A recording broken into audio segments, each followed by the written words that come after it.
Hello hello हामी सुर्खेत विराटनगरबाट यति बेला रात्रिकालीनको समयमा मङ्गलगढी चोकबाट हामी एयरपोर्ट चोकतिर अगाडि बढिरहेका छौँ। मेरो साथमा मेरो प्रिय भाइ प्यारो भाइ कमल परियार छन्। आज उनको बर्थडे पनि हो। ह्याप्पी बर्थडे छ भाइलाई। थ्याङ्क यू दाइ। हामी ठ्याक्कै सुर्खेत बस पार्कनेर पुगेका छौँ। यो रात्रिकालीन समयमा निकै रमाइलो छ। यहाँ धेरै गाडीका लाइटहरू बलिरहेका छन्। व्यापारीहरूले लाइट बालिरहेका छन् अगाडिको।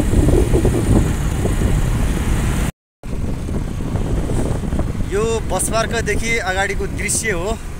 यो साँझको समयमा सुर्खेतमा अहिले पछिल्लो अवस्थामा गाडीको भिड पनि धेरै बढेको छ। यहाँ पहिला पहिला सिङ्गल रोड थियो, अहिले फोर लेन भइसकेपछि पनि अहिले गाडीको धेरै भिड लाग्ने गर्दछ सुर्खेतमा। यो हो मध्यपश्चिम विश्वविद्यालय। देखाउँदै मध्यपश्चिम विश्वविद्यालय। भर्खर अस्ति यो मध्यपश्चिम विश्वविद्यालयमा नेपाल विद्यार्थी सङ्घले सोभिको निर्वाचन जितेको छ। यहाँ यो मध्यपश्चिम विश्वविद्यालय अहिले नेविसङ्घमय भइसक्यो। हेर्नुहोस् है साथीहरू, यहाँ करिब करिब 50% भोट नेविसङ्घले एक्लै लिएको थियो। यहाँ आउने धेरै विद्यार्थीहरू अहिले नेविसङ्घ बन्छन्। यहाँ अगाडि नेविसङ्घ किन बन्छन् भन्दाखेरि अध्ययनशील, लगनशील, सृजनशील र अनुशासित हुन्छन् भनेर पनि अहिले गाउँघरमा आमा बुवाले, अहिले एमाले, काङ्ग्रेस, माओवादीका सबैका छोराछोरीहरू अथवा तिनका आमा बुवाले के भन्छन् भन्दाखेरि यो मध्यपश्चिम विश्वविद्यालयमा गएर नेविसङ्घ बन्नु है भन्छन्।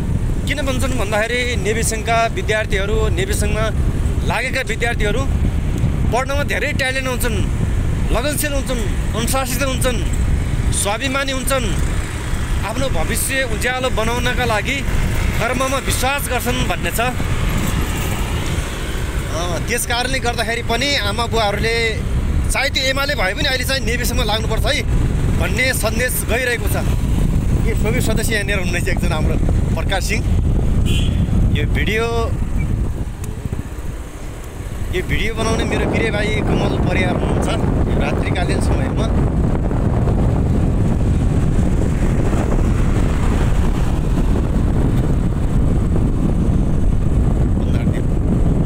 कति 2 मिनट भयो कि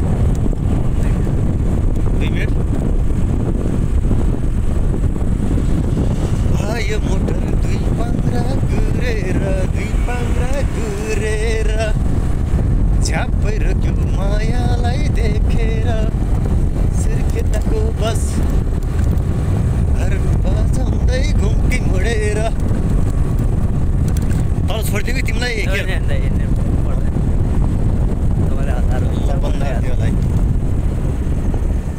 हतार छैन मलाई खासमा।